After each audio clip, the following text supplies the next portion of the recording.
இளையராஜான்னு பேர் போட்டால் அரங்கம் அதிருது. சினிமாவுக்கு யாரெல்லாம் வந்தா, யாரெல்லாம் வீட்டில் சொல்கிறது கேட்கலையோ, யாரெல்லாம் வாத்தியார் சொல்கிற கேட்கலையோ, ஆசிரியர் சொன்ன கேட்கலையோ, பள்ளிக்கூடத்தில் சொன்ன கேட்கலையோ, அவர்கள் எல்லா சினிமாக்களையும் வந்துடும். இங்கே வந்து எப்படி இன்னொருத்தர் சொல்கிற கேட்போம், கேட்க மாட்டோம். அதெல்லாம் எனக்கு தெரியுமோ. நம்ம கவுண்டமணி இன்னைக்கு வரை ஏன் கொண்டாடுறோம் அப்படின்னா, கவுண்டமணி வி சேகர் அவர்களுக்கு 5 லட்சம் ரூபாய்க்கு சம்பளத்தில் படம் பண்ணுவார். தாய்க்கிழவிக்கு வந்து பொம்பளை எல்லாம் கூட்டமாக வர்றாங்கன்னு எல்லாம் சொல்லியிருந்தாங்க. நான் சொன்னேன், எல்லா படத்துக்கும் கூட்டமாக வர தயாராக தான் இருக்காங்க. நம்ம தான் வர்றவனை வந்து கையை பிடிச்சி கடிக்கிறோமே.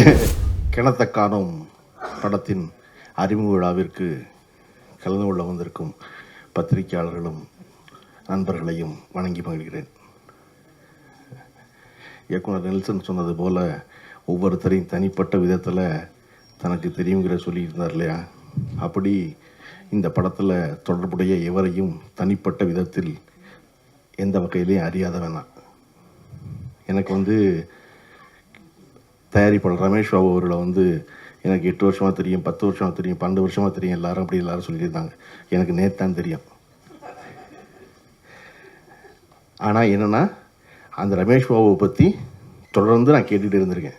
உதவி இயக்குநர்கள் எல்லோரும் சொல்லி சினிமாவில் எவர் வெற்றி பெறுவார் என்றால், எவரெல்லாம் உதவி இயக்குநர்களை பொன்னை போல பார்த்து கொள்கிறார்களோ அவர்கள் பெருவெற்றி பெறுவார்கள் என்ற நம்பிக்கை.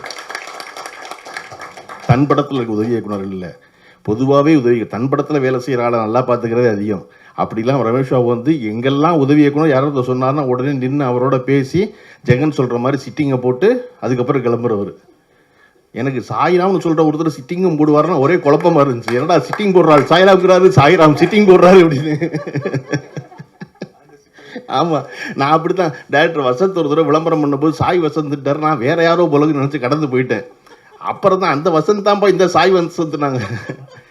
அந்த மாதிரி இப்படி உதவி இயக்குனரோட பெரும் நட்பு கொண்டிருக்கும் தயாரிப்பாளர் என்பதை விடவும், இன்னைக்கு ஒரு இயக்குனர் இல்லாத பொழுது அவர் படத்தை அவரின் பெயரை சொல்லி அவரை கொண்டாடி அவரை பாராட்டி பேசுகிற ஒரு தயாரிப்பாளர் அரிதுன்னு அரிது. அதற்காக ரமேஷ் வந்து பெருவெற்றி பெறணும். ஏன்னா எல்லா படமும் ஆரம்பிக்கும் போது இயக்குனரும் நடிகரும் போல உலகத்தில் சிறந்த நண்பர்கள் இருப்பதே இல்லை. படம் முடியும் போது அவர்கள் இதுவரை போல மிகச்சிறந்த எதிரிகள் இருப்பதே இல்லை தமிழ் சினிமாவில். அப்படி இருக்கும்போது படம் முடிந்த பிறகும் அந்த இயக்குனரை கொண்டாடி கொண்டிருக்கிற அவருடைய இல்லாமையில் அந்த இயக்குனரை கொண்டாடி கொண்டிருக்க ஒரு தயாரிப்பாளர் போற்றத்தக்கவர். அந்த வகையில் ரமேஷ் பாபு தொடர்ச்சியாக நாம் எல்லாராலும் போற்றப்பட வேண்டியவர். யோகி பாபு பற்றி எல்லாரும் பேசிக்கிட்டு இருந்தாங்க. குறிப்பாக வசமால் பேசும்போது இந்த கிணத்த காணும் அப்படிங்கிற இந்த தலைப்பே வந்து ஒரு பொலிட்டிக்கல் ஸ்டேட்மெண்ட் ஆயிடுச்சு அப்படின்னு சொன்னார். வடிவேலு பேசின எல்லா வசனங்களும் தமிழ்நாட்டில் இன்றைக்கி ஒரு பொலிட்டிக்கல் ஸ்டேட்மெண்ட். வடிவேலுங்கிற ஒரு மனிதன் இல்லாமல் இன்றைக்கி தமிழ்நாடு விடிவதில்லை, தமிழ்நாடு முடிவதில்லை. எல்லாரும் ஏதாவது ஒரு வகையில், அது கோயம்புத்தூர்காரரோ விழுப்புரத்துக்காரரோ கன்னியாகுமரிக்காரரோ அவ்வளோ பேரும் வடிவேலுடைய மதுரை ஸ்லாங்கில் சொல்லவே இல்லை அப்படின்னு சொல்லாத நாளே கிடையாது. வடிவேலுடைய செய்தி எல்லாமே ஏன் பொலிட்டிக்கல் ஸ்டேட்மெண்ட் ஆகுது? வடிவேலு சொன்ன 2 வரி பூரா அப்படின்னா, நீங்கள் பார்த்தீங்கன்னா சூரிய நாராயணன் அவர்கள் எழுதிய நோய்களின்றி வாழ முடியாதாங்கிற ஒரு புத்தகம் படிச்சுக்கிட்டு இருந்தேன். அவர் நினச்சிருந்தார், அவர் டைட்டீஷியன், அவர் நினச்சிருந்தார். அந்த புத்தகத்தில் வந்து டொமேட்டோ எஃபெக்ட் அப்படின்னு ஒரு வார்த்தை இருக்குது. மருத்துவ உலகில் டொமேட்டோ எஃபெக்ட்ங்கிறது என்ன அப்படின்னா, அது மெடிக்கல் ஜர்னல்கள் எல்லாவற்றிலும் பயன்படுத்தப்படுற வார்த்தை. அதனால நம்மளை போல அவர்களுக்கு அந்த வார்த்தையினுடைய புழக்கம் தெரியாது, சொல்லாட்சி தெரியாது. எதுக்கு டொமேட்டோ எஃபெக்ட்னு மருத்துவ உலகம் சொல்லுது அப்படின்னா, நேரடியாக நிரூபிக்கப்பட்ட ஒன்றை ஒப்புக்கொள்ள மறுப்பது. இதுதான் விஞ்ஞானம், இதுதான் அறிவியல், இதுதான் நடந்திருக்கு அப்படின்னு எல்லா ஆதாரமும் இருந்தாலும் ஒத்துக்க மாட்டான். ஒத்துக்கலைன்னா அதுக்கு பேர் டொமேட்டோ எஃபெக்ட்னு பேர். அது 86 அமெரிக்காவில் முழுமையாக தக்காளியால் தான் எல்லா நோயும் பரவுதுன்னு வட அமெரிக்கா நம்புச்சு. இல்லைன்னு மருத்துவ ரீதியாக நிரூபித்த பிறகும் வட அமெரிக்காவில் இல்லை தக்காளி தான் காரணம்னு நான் நம்பிக்கிட்டே இருந்தேன். அதனால அதுக்கு பேர் டொமேட்டோ எஃபெக்ட். உறுதியாக நடக்கும் ஒன்று, உறுதியாக இருக்கும் ஒன்று, உறுதியான அறிவியல் ஒன்று, அதை ஒப்புக்கொள்ளாததுக்கு பேர் டொமேட்டோ எஃபெக்ட். அது எனக்கு இன்னைக்கு தெரியுது ஒரு டைட்டீஷியன் புத்தகத்தை படிக்கும்போது. ஆனால் வடிவேலுக்கு எப்போ தெரிஞ்சிருக்கு அப்படின்னா, எனக்கு வந்தால் ரத்தம், உனக்கு வந்தால் தக்காளி சட்னியாங்கிறது இருக்கு இல்லையா, அதுதான் டொமேட்டோ எஃபெக்ட். ஏன்னா நேரடியாக ரத்தம் வருது, தக்காளி சட்னியாங்கிற அப்படிங்கிறது வந்து டொமேட்டோ எஃபெக்ட். நேரடியாக ரத்தம் இருக்குது, ஆனால் நீ தக்காளி சட்னிம்பியா அப்படின்னு. அப்போ ஒரு நகைச்சுவை நடிகன் என்பவன் சொல்லுகின்ற ஒரு வார்த்தை ஒரு அரசியல் செய்தியாக மாற முடியும் அப்படின்னா, நகைச்சுவை நடிகர்களை தமிழ்நாடு அவ்வளவு சிறந்தவர்களை வைத்திருந்திருக்கிறது. அந்த வரிசையில் இன்னைக்கு யோகி பாபு இடம்பெறணும் தான் எல்லாரும் வாழ்த்துறோம். ஆனால் நிவாஸ் பிரசன்னாவும் யோகி பாபுவும் எல்லாவற்றையும் அவர்களுடைய வாழ்நாளில் அறிந்து கொள்ள முடியாது. என் வாழ்நாள் அறிஞ்சிட்டோம் எல்லாத்தையும். எவனோருத்தர் இருந்திருக்கான், யாரோருத்தர் நடத்தியிருக்கான், அவன் சொன்னதை தான் தெரிஞ்சுக்கிறோம் இல்லையா? சினிமாவில் எப்பொழுதும் என்ன செய்யக்கூடாது அப்படின்னா அட்வைஸ் மட்டும் பண்ணக்கூடாது. ஏன்னா யார் அட்வைஸையும் யாரும் கேட்க மாட்டான். கேட்பாங்களா யாராவது? ஏன் சினிமாவில் கேட்க மாட்டாங்க?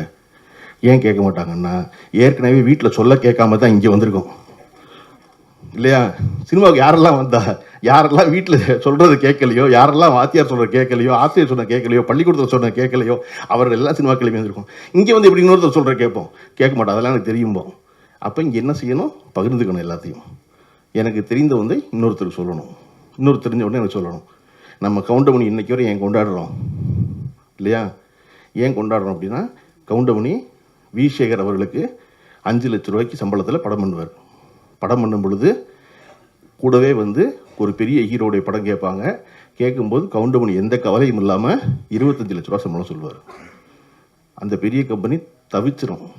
என்னடா அந்த வி சேகர் நம்ம ஸ்டுடியோவில் தான் எடுக்கிறாரு, 40 நாள் டேட் வாங்கி கொடுத்துருக்காரு கவுண்டமணி, அதுக்கு 5 லட்ச ரூபா சம்பளம், நமக்கு 5 மடங்கு 25 லட்ச ரூபாயா 10 நாளைக்குன்னு கேட்டபோது கவுண்டமணி சொல்கிறேன், அவன் என்னை ஹீரோ வச்சு எடுப்பான், நீ எடுப்பியா? உன் படத்தில் யாரோ ஹீரோ, நான் பக்கத்தில் நிற்பேன், அதனால உனக்கு 25 லட்ச ரூபா சம்பளம். அவன் என்னை வச்சு 40 நாள் எடுப்பான். நான் தான் எல்லா முக்கிய வசனத்தையும் பேசுவேன். நான் தான் என்னுடைய வாழ்க்கை மாறப்போகுது. அதில் என்னை எந்த படம் ஞாபகம் வச்சுருப்பாங்க? இந்த 5 லட்ச ரூபா படம் தான் ஞாபகம் வச்சுருப்பான். நீ சொல்கிற ஹீரோ பக்கத்தில் போய் நிற்கிற 25 லட்ச ரூபா படத்தில் ஞாபகம் இருக்க போகிறதில்ல, அதனால உனக்கு ஃபைனு அப்படி பாரு கவுண்டமணி. அதை போல் செய்து இன்றும் சினிமாவில் வெற்றிகரமாக இருக்கிற இன்னொரு நபர் யாருன்னா இளையராஜா. இளையராஜா தனித்து, இளையராஜாவை தவிர்த்து தமிழ் சினிமா கிடையாதுன்ற காலகட்டம் ஒன்று உண்டு. வெறுமனை ஒரு பிளாக் அண்ட் ஒயிட்டில் ஃபோட்டோ போட்டு ராகதேவனின் இசையில் போட்டால் எல்லாரும் வந்து வாங்கிக்கிறோம் படத்தை. அவர் லேசாக 92 அந்த இடம் பறிபோகுது. அதை பற்றி அவர் கவலைப்படல, நடத்திக்கிட்டே இருக்கார், படம் பண்ணிக்கிட்டே இருக்கார், தொடர்ந்து நடக்குது. வெற்றி படம் கொடுக்குறாரு. மறுபடியும் அவதாரங்கிற படத்தை நான் பார்க்குறேன். 97-98 கமலால் இளையராஜான்னு பேர் போட்டால் அரங்கம் அதிருது. இன்றைக்கும் இளையராஜான்னு பேர் போட்டால் அரங்கம் அதிருது. ஒரு மனிதர் எப்படி தன்னுடைய இடத்தை விட்டு விலகி நின்று 30 வருஷம் கழிச்சு கைதட்டு வாங்குறாரு அப்படின்னா, இளையராஜா ஒரு பொழுதும் பெருநிறுவனங்களுக்கு மட்டுமே படம் பண்ணலை. எவரிடம் பணம் இல்லையோ அவருக்கும் இளையராஜா படம் பண்ணிக்கிட்டே இருந்தார். இளையராஜா உச்சத்தில் இருக்கும் பொழுது வாங்குற சம்பளம் குருவிகர்ப சண்முகத்துக்கு அந்த சம்பளம் கிடையாது. குருவிகர்ப சண்முகம் படுக்க வந்தார், மாப்பிள்ளை மனசு பூ போலாம் படுக்கிறாரு. குருவிகர்ப சண்முக படம் இல்லைன்னு தெரியும். பாண்டியராஜன் தேதி கொடுக்குறாரு. இளையராஜா சொல்கிறார் அப்புறம் பார்த்துக்கலாம் பணம்ங்கிறார். அன்னைக்கு இளையராஜா உச்ச சம்பளம் பெற்று கொண்டிருந்த ஒருத்தர். அப்போ யாருக்கு வீட்டை கொள்ளையடிக்கணும், யார் வீட்டை வெள்ளை அடிக்கணும்னு தெரிஞ்சிருக்கு அவருக்கு இல்லையா? நிவாஸ் பிரசன்னாவும் யோகி பாபுவும் இந்த அரங்கத்தில் இருக்கிற நடிகர்கள் எல்லோரும் சேர்த்து கொள்ள வேண்டிய செய்தி, இங்கே சம்பளம் என்பது நிரந்தரம் அல்ல. உங்களை, நம்மளை, எல்லாரையும் சொல்லப்படுற மார்க்கெட்டு சொல்கிறத போய் பிம்பம் இல்லாட்டினா கைவிட்டுருவாங்க. ஆனால் யார் கைவிட மாட்டானா? யார் எளிய மனிதர்களோ, யார் எளிய இயக்குநர்களோ, யார் எளிய தயாரிப்பாளர்களோ அவர்கள் ஒரு பொழுதும் எவரையும் கைவிடுவதில்லை. அதனால நான் பார்த்துக்கலாமா? பாலைவனச்சோலைன்னு படம் வந்து 45 வருஷம் ஆச்சு. நான் ஒரு இடத்துல பேசும்போது அந்த படத்தினுடைய தயாரிப்பாளர் வடிவேல் அவர்களை பாராட்டி பேசுகிறேன். எழுதுனேன் குமுகத்தில் ஒரு தடவை, வடிவேல் அவர்கள் இவ்வளோ சிறந்த ஒரு படம் பண்ணவர் அப்படின்னு. 2 நாள் கழிச்சு அந்த வடிவேலுடைய வயசு 82, என்னுடைய அலுவலகம் தேடி வந்துட்டார். எனக்கு ஆச்சரியமாக இருந்துச்சு. பாலைவனச்சோலை படத்தினுடைய தயாரிப்பாளர் நம்ம அலுவலகத்துக்கு வந்துடுவாரான்னு. அவர் சொன்னார், இல்லை தம்பி, இத்தனை வருஷம் கழிச்சு என்னை ஞாபகம் வச்சுருந்து ஒருத்தர் சொல்கிறீங்கல்ல, உங்களை நான் பார்த்து நன்றி சொல்லணும்ல, அதுக்காக வந்தேன்னு. நான் நினச்சேன் அந்த படம் ஏன் வென்றது அப்படின்னா வடிவேலுடைய இந்த குணத்துக்காக தான் 40 வருஷத்துக்கு முன்னாடி இந்த பாலைவனச்சோலை வென்றது நான் நினச்சேன். இப்போ தொடர்ச்சியாக நம்ம பெரிய படம் சின்ன படம் எல்லாமே இருக்குது ஒரு இண்டஸ்ட்ரியில். இருக்கும் பொழுது அது எல்லாவற்றுக்கும் அதற்கு தகுந்தாற்போல் செய்ய வேண்டியது, அதை தான் சரி. அப்படி யோகி பாபுவும் நடந்துக்கிறாரு, நிவாஸ் பிரசன்னாவும் நடந்துக்கிறாரு என்று அவர்களோடு பணியாற்றிய எல்லோரும் சொல்வதற்கில்ல, அது மேலும் பாராட்டுக்குரியது. அது நான் சொல்ல முடியாது, ஏற்கனவே இருந்தவங்க ஆமாம் அப்படின்னு ஒரு சொல்கிற போது பெரும் பாராட்டுக்குரியது. இந்த விஷயங்கள் இப்படி இந்த படம் வருவதற்கு முன்னாடியே ஒரு ஓடிடி பிளாட்ஃபார்ம் பேர் போட்டு வர்றது தமிழ் சினிமாவில் அரிதினும் அரிதான காரியம் இன்னைக்கு. யாரும் எதையும் வாங்குறது இல்லை இல்லையா? அப்படி ஜியோ ஹாட்ஸ்டார் வந்து இந்த படத்தை ஆதரித்து இந்த படத்தை வாங்கி ஒரு ஓடிடி பிளாட்ஃபார்ம் பேரோட ஒரு சின்ன படம் வருதுங்கிறது ரொம்ப நாள் கழித்து நடக்குது. இப்படி என்னன்னா ஓடிடியில் என்ன முடிவு பண்ணிட்டாங்க அப்படின்னா, நாங்கள் ஏமாறுவோம், ஆனால் பெருசாக தான் ஏமாறுவோம். நாங்கள் மொத்தமாக போய் ஒரு படத்தில் கதாநாயகன் படத்தில் 40 கோடி ரூபாய் இழக்க தயாராக இருப்போம். ஆனால் 4 கோடி ரூபாய்க்கு வாங்கி 1 கோடி ரூபாய் இழக்க தயாராக இருக்க மாட்டுறாங்க. நாங்கள் பெரிய படத்தில் ஏமாறுவோம் அப்படின்னு முடிவு பண்ணியிருக்க வைக்கிறவங்க. அதனால நான் சொல்கிறது என்ன நினைப்பேன், ஒன்றும் பிரச்சனை இல்லை. நம்ம தேவர்மன் சிவாஜி மாதிரி என்ன நினச்சிக்கிறோம்னா, இந்த சிஇஓ மாறிடுவார், அடுத்த ஒருத்தன் வருவான், அப்புறம் வருவான், மெதுவாக தான் வருவான், அவசரமாக வரமாட்டான். எனக்கு என்னோட சௌரியம் என்னென்னா, நான் அரசியலில் இருக்கேன்னு நினைக்கிறனால சினிமாவை பற்றி எது வேணாலும் பேசலாம், சினிமாவில் இருக்கேன்னு நினைக்கிறனால அரசியலை பற்றி எது வேணாலும் பேசலாம். அப்புறம் கொஞ்சம் நாள் குழப்பமாக என்ன சொல்லுவாங்க எல்லாரும், நீங்கள் ஏங்க இதெல்லாம் போய் பேசுறீங்க விட்டாங்க. கூட நான் வரும் பொழுது இங்கே வந்து யார் நான் இல்லை, அவங்க யாருமே இல்லை. 15 வருஷம் கழிச்சு இதில் அவர் சந்தோஷப்படுவார், இவர் சந்தோஷப்படுவார் பேசி நான் போகிறேன். இங்கே நோக்கம் என்னென்னா, சிறந்த படங்கள் ஓடுவது. தாய்க்கிழவிக்கு வந்து பொம்பளைலாம் கூட்டமாக வர்றாங்கன்னு எல்லாம் சொல்லிட்டு இருந்தாங்க. நான் சொன்னேன், எல்லா படத்துக்கும் கூட்டமாக வர தயாராக தான் இருக்காங்க. நம்ம தான் வர்றவனை வந்து கையை பிடிச்சி கடிக்கிறவன் வரமாட்டேன். நான் சொல்கிறேன், தியேட்டருக்குள்ளே வர்ற 300 பேரும் 2 கையவும் தட்டுறதுக்கு தான் கொண்டு வர்றான், தயாராக தான் இருக்கான். அவனை வச்ச கை மேசி தாங்கியிலேருந்து ஆண்ட்ரஸ்லேருந்து அந்த கையை எடுக்க விடாமல் பார்த்துக்கிறோம். நம்ம அவனும் கொஞ்சம் நேரம் பொறுமையாக பார்க்குறான். 10 நிமிஷம் உனக்கு ஒரு வாய்ப்பு இருக்குன்னு. 10 நிமிஷம் கழிச்சக்கப்புறம் நம்ம அவனை சோதிச்சோம்னா அவன் மெதுவாக பையில் இருக்க ஃபோன் எடுத்து பார்க்க ஆரம்பிக்கிறான். ஏன்னா அந்த திரையை விட இந்த திரை சுவாரஸ்யமாக இருக்குது இல்லையா? எனக்கு வந்து விஜய் மேடமுடைய 10-15 வருஷம் ஆச்சு நினைக்கிறவங்க மதியான கூட்டம் இன்னும் சவனம்மா ஞாபகத்தில் இருக்குது. எனக்கு முதல்ல அப்படி ஒரு சவனம்மாவை நான் பாரதி ராஜா படத்துலேயே பார்க்கல. ஆனால் பாரதி ராஜா படம் தான் சவனம்மாவுக்கு அடிப்படை. அங்கிருந்து தான் கிளம்பி வந்து அப்போ அந்த படம் இன்றைக்கி எனக்கு மறக்கவே காரணம், நான் எந்த எண்ணத்தோடையும் போகல, சும்மா ஒரு படம் புது டைரக்டர் பார்க்க போவேன்னு போனது. அந்த சவனம்மா எனக்கு 15 வருஷம் கழிச்சு ஞாபகத்தில் இருக்காங்க. அப்படித்தான் ரசிகர்கள் எல்லோருக்கும் சிறந்ததை போற்றுவதற்காக தான் அரங்கத்து வரோம். கிணத்தை காணும் படத்துடைய ட்ரெய்லர் எனக்கு காமிச்சார், ரொம்ப சிறப்பாக இருந்துச்சு. கவிதாபதி சொன்னார் இல்லையா, தண்ணீர் படத்தை எடுத்த கிராமங்களுக்கெல்லாம் போகணும்னு. தண்ணீர் எடுக்கப்பட்டது இந்த பரணி ஸ்டுடியோவில். அது வந்து விருதுநகர் பக்கத்தில் இருக்க மஞ்சநாயக்கம்பட்டிங்கிற ஊர் தான் அப்போ செய்தியானுச்சு.